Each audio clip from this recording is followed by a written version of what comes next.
En esta sesión abordaremos la parte número 4 del curso Elementos de Procesos 1, que corresponde al tema de sistemas multifásicos. Y para ello abordaremos 5 temas diferentes: equilibrio de fases, sistemas gas-líquido con un componente condensable, sistemas multicomponentes gas-líquido, soluciones de sólidos en líquidos y el equilibrio entre dos fases líquidas. Para ello retomaremos el diagrama de fases que conocimos en la parte 3 del curso. En este diagrama, cada una de las curvas representa el equilibrio entre dos fases diferentes. Por ejemplo, la curva de equilibrio vapor-líquido que vemos aquí representa la temperatura de ebullición a una presión dada, es decir, que si tenemos una presión de una atmósfera vamos a obtener una temperatura de ebullición de 100 grados centígrados para el caso del agua, o la presión de vapor a una temperatura dada. Si tenemos una temperatura de 100 grados centígrados, la presión de vapor correspondiente será de una atmósfera. Dentro del diagrama también tenemos la curva de equilibrio sólido-líquido, que es la que vemos aquí. Esta representa el punto de fusión o el punto de congelación a una presión dada. También tenemos la curva de equilibrio sólido-vapor. Esta representa la temperatura de sublimación a una presión dada o la presión de vapor del sólido a una temperatura dada. El concepto de presión de vapor es una medida de la volatilidad de una especie, es decir, de su capacidad para pasar de un estado líquido o sólido a uno gaseoso.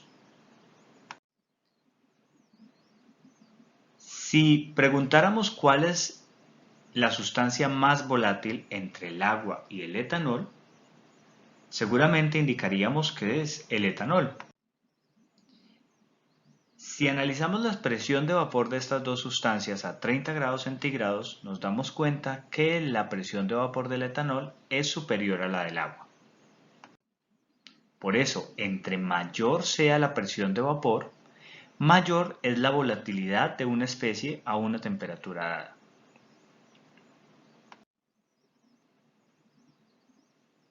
La presión de vapor se encuentra tabulada para distintas especies a distintas temperaturas, pero no a todas.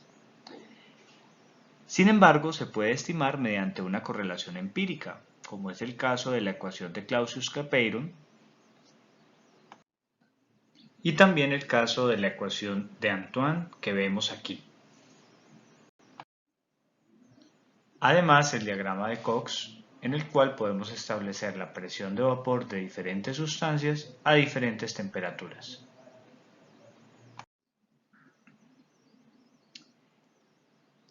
Debemos analizar el concepto de vapor saturado. Si yo tuviera un vaso de agua confinado en un cuarto en el que se encuentra aire seco a 75 grados centígrados y 760 milímetros de mercurio, al principio este aire no tendría agua, es decir, la fracción molar del agua en ese aire sería de 0. Si nosotros aplicáramos la fórmula que conocemos para la presión parcial del agua en la fase gaseosa, que es igual a la fracción molar del agua por la presión del sistema, tendríamos una presión parcial de 0, porque al inicio el aire está completamente seco, es decir, la fracción molar del agua es igual a 0.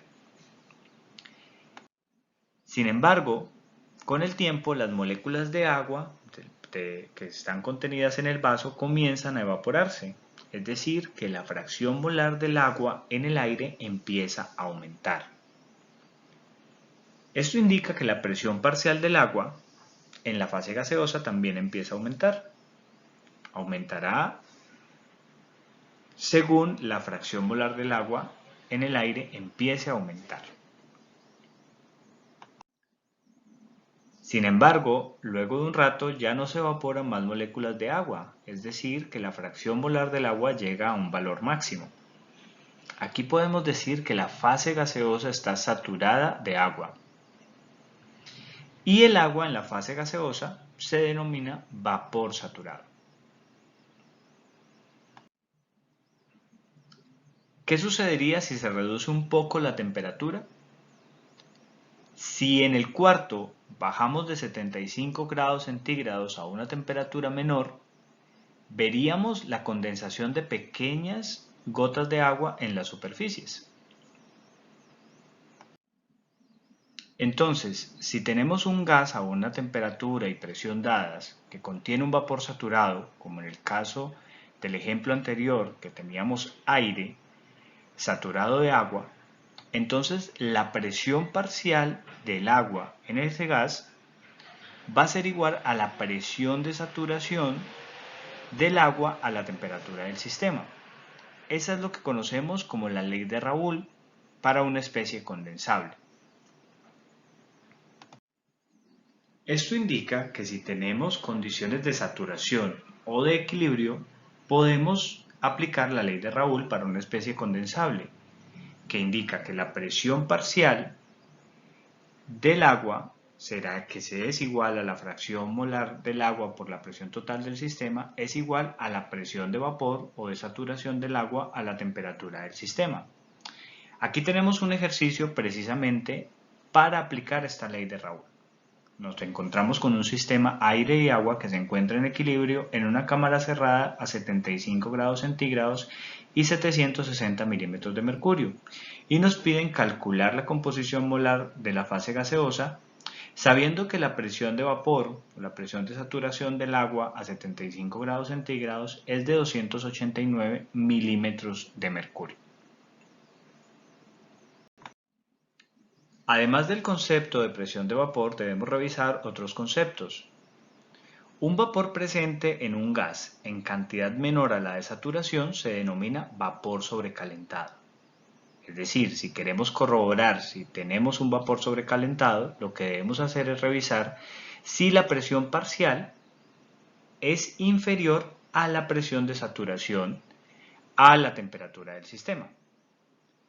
Si un gas que contiene un vapor sobrecalentado se enfría a presión constante, la temperatura a la cual se satura el vapor se denomina punto de rocío del gas. Y la diferencia entre la temperatura y el punto de rocío de un gas se llama grados de sobrecalentamiento del gas. Tenemos entonces este ejercicio para revisar el concepto de vapor sobrecalentado, de punto de rocío y de grados de sobrecalentamiento. Tenemos una corriente de aire a 100 grados centígrados y 5.260 milímetros de mercurio que contiene 10% de agua por volumen. Y nos piden calcular el punto de rocío y los grados de sobrecalentamiento del aire.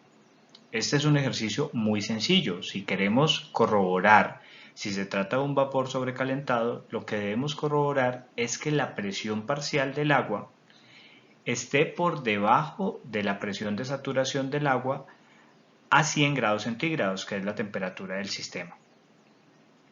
Por ahí vamos a poder llegar a la solución de este ejercicio.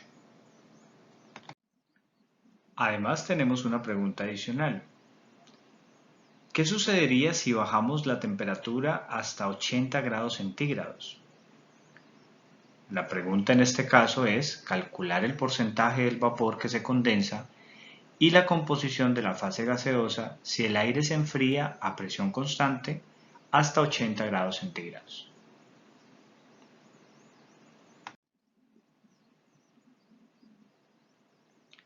Tenemos una pregunta 3. ¿Qué pasaría en cambio si en lugar de bajar la temperatura incrementamos la presión?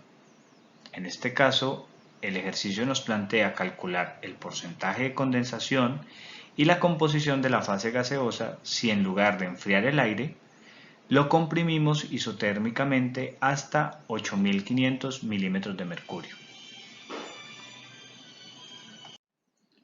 Además del concepto de vapor saturado y de vapor sobrecalentado, también debemos conocer otra serie de conceptos como la saturación relativa, que es la relación entre la presión parcial y la presión de vapor, en la notación que hemos venido trabajando en las anteriores diapositivas.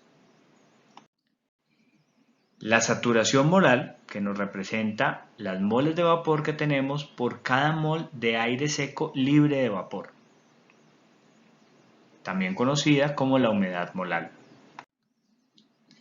Y tenemos también la saturación absoluta o humedad absoluta, que nos relaciona o nos indica la masa de vapor por la masa de aire seco, considerando que m sub i es el peso molecular del vapor y m sub seco es el peso molecular del gas libre de vapor. Si tuviéramos entonces el caso del sistema aire-agua que hemos venido trabajando en las diapositivas anteriores, entonces m sub i sería el peso molecular del agua y m sub seco sería el peso molecular del aire seco.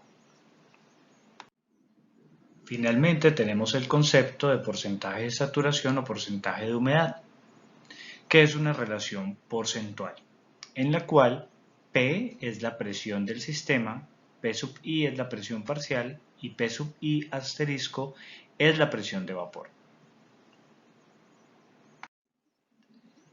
Para finalizar esta sesión tenemos este ejercicio. Se alimenta aire húmedo a 75 grados centígrados, 1.1 bares y 30% de humedad relativa a una unidad de proceso a una velocidad de 1000 metros cúbicos por hora. Nos piden determinar primero las velocidades de flujo molar de agua, aire seco y oxígeno que entran a la unidad de proceso. 2. Determinar la humedad molar, la humedad absoluta y el porcentaje de humedad del aire, cuyas fórmulas vimos en las diapositivas anteriores. Y 3. Calcular el punto de rocío.